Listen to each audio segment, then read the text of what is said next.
Who's ready for 10 Inches of Venom? Hello everyone, my name is Ark and welcome back to another Marvel Legends GamerVerse action figure review. In today's video, we're going to be taking a look at the one and only Spider-Man 2's Venom from Spider-Man 2, of course.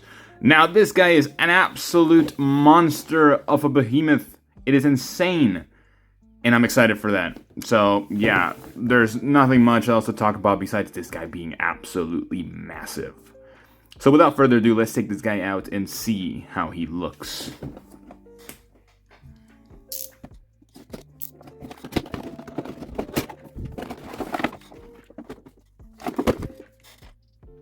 Alright, this guy is a freaking behemoth. Holy crap.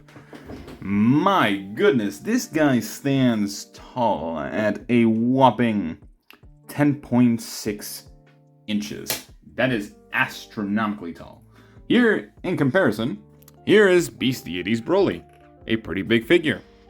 And the most recent review that I just made, the Maximum Serious Hulk. He's taller than a Hulk. I knew that this guy was going to be huge, but it kind of just surprised me a little bit when actually seeing him in person, because holy crap. My guy. What did they feed this guy? I understand he's supposed to be like, I don't know how many feet tall he's supposed to be actually in the game. I'm not even going to mention it because I'm going to get corrected instantly. But no, this guy is absolutely insane. He actually has such a great sculpt, by the way.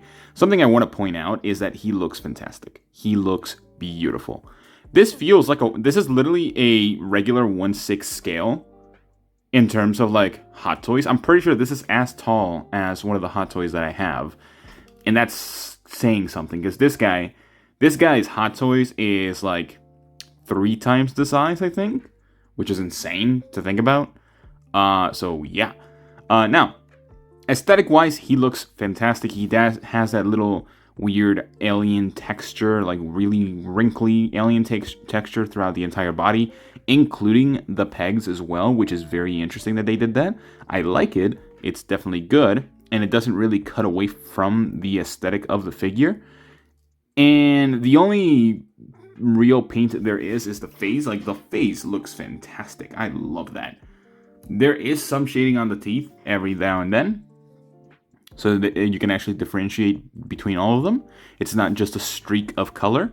And the eyes are sculpted as well, and they look fairly nice. Now, the spider on the logo itself, not necessarily the greatest. Definitely could have been done better. So this is how he's supposed to stand, by the way. He is caked up, chest up, back stubbed, whole backed up, or I don't even know anymore.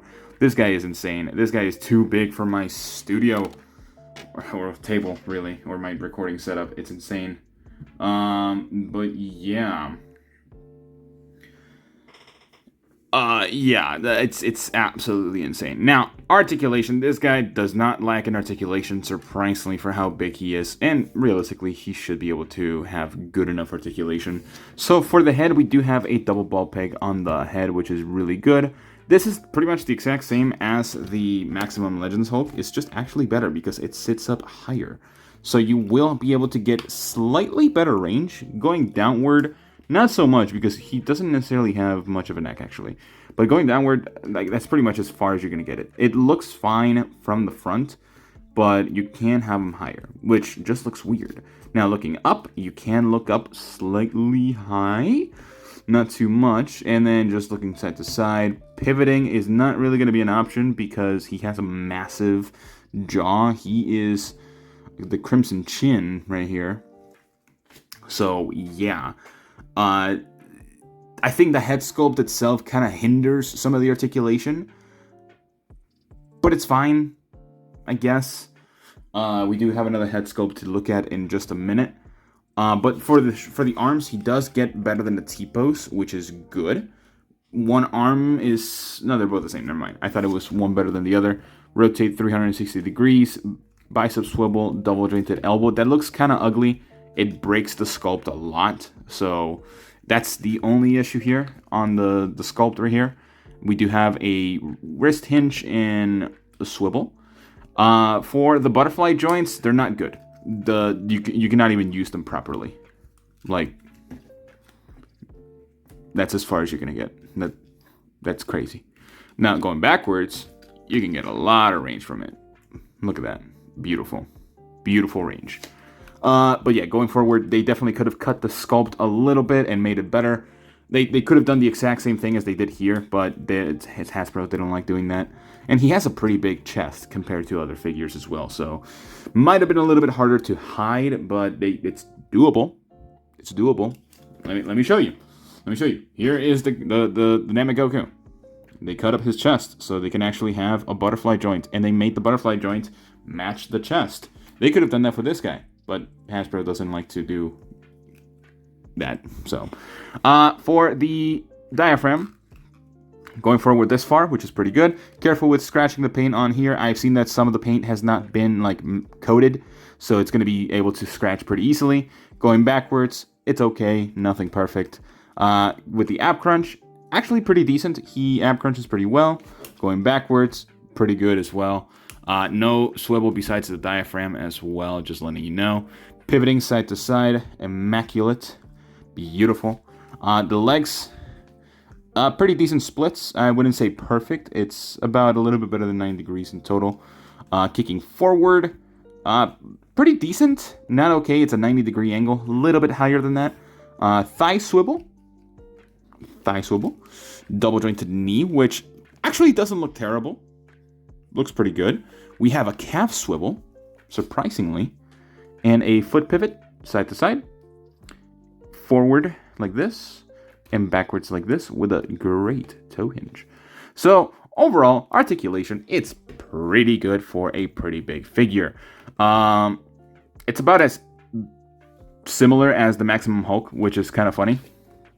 So yeah, it's pretty similar. Besides the shin articulation and also the better ab crunch, that he actually has an ab crunch, although no waist swivel. So that's the only big downside there.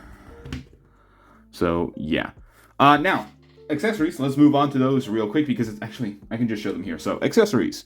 We do have the other head sculpt, which I will tell you, it's pretty bad quality in terms of how it's made. So they could have made this head sculpt have a ball jointed tongue, but they didn't. They just decided to attach it right onto the head sculpt. So that's just going to cause some rippage. Let me show you why. So we do have the spit effect, which is really nicely done. It's translucent. I wish it was a little bit more white, I guess, but it's fine. So you can take this off pretty easily. Just put it up and take it off. Look at this right here. So the way that I had to take the head, I had to pull on the tongue, and I ripped it a little bit from the bottom, so you can kind of see it right here. Look at that. So it's a little bit ripped. So do be careful when holding this head sculpt in itself, because it can be easily ripped. Especially when putting this on. This is gonna push when you're putting on the spit, it's gonna push the tongue around. So just be careful with that. We do have a set of fists, which look nice as well. Pretty simple. And probably the best accessory here is the tendril, the giant tendril that you can attach to any hand. It does not have to be hand specific. So it can be really useful for a lot of different figures. So yeah, lots of accessories to say the least. So moving into my final thoughts, this figure is good, but it's too expensive. It's $60. I understand that it's a really huge figure, and that definitely does make up for the cost of the figure itself. But I do think that they could have lowered it to maybe $50. Although, comparing this guy in terms of pricing to the Maximum Hulk comes with a lot more. This guy has a little bit better articulation in some areas. Yada, yada, yada, kind of going back and forth between, doesn't really matter. I'm just saying that both him and Maximum Hulk are not worth $60. Just saying. But it's a good figure, and overall, I'm going to give it a 7 out of 10 as a final score. Mostly because it's good, it has good articulation. I think it is lacking a little bit on the accessories, which is fine, I guess. The height is definitely insane for this figure. So yeah, I don't have much else to say, really. I'm getting tired just doing this. Okay, I'm sorry. But yeah, that's pretty much all the time I have for you guys today. Let me know what you guys think about this figure. Do you like it? Do you not like it? It really is going to depend on each person because the paint job is kind of sloppy in some of them. Some of them don't even have the protective coating that's supposed to have while moving the figure. So do be careful with scratching and any damage to the white paint. But that's pretty much it. Besides that, I will see you all in the next one. Bye-bye.